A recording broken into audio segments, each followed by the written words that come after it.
Okay, so this problem is asking how many grams would 4.50 times 10 to the 12 atoms of oxygen be? Okay, so dealing with a lot of atoms of oxygen, and so we're interested, if we were able to get the mass of this in the lab, what mass should we end up with? So again, I'm going to start on my framework and figure out where I'm starting and where I need to go. So I'm starting with the number of atoms, okay? And they're asking me to find the number of grams, okay? So it looks like I'm going kind of from atoms on the right all the way to grams, and so that should involve two steps. The first being from atoms to moles, and the second being from moles to grams. So I'm going to go ahead and set up my problem just by writing my given, and then giving myself room for the two steps that I've just planned out. Okay, step 1, then step 2. Okay, so now I'm going to start on my first step to go from atoms to moles. I know that if atoms is my starting unit, it must also be the bottom unit of the first conversion factor. Again, this is atoms of oxygen. Let me add that in.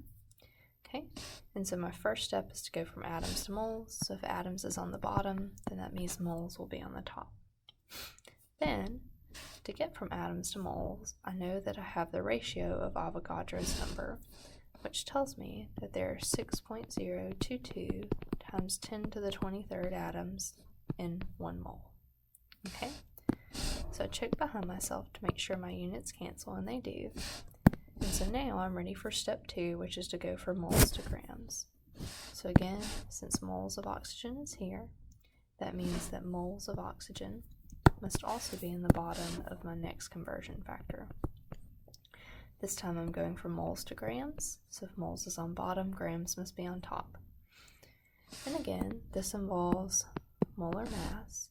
So I'm going to go to the periodic table and look on the bottom for the molar mass of oxygen, which is 15.99 grams per 1 mole.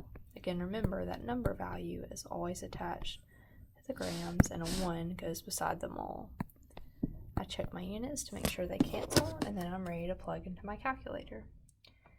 So here I take 4.5 times 10 to the 12. Again, make sure you're using the proper button on your calculator for scientific notation.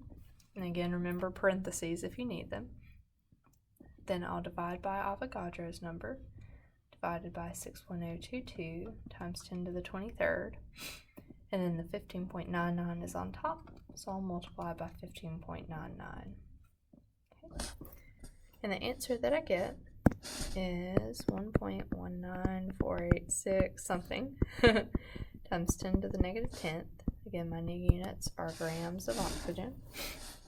And so now I need to go back and think about sig figs. So here I'm starting with 3 sig figs.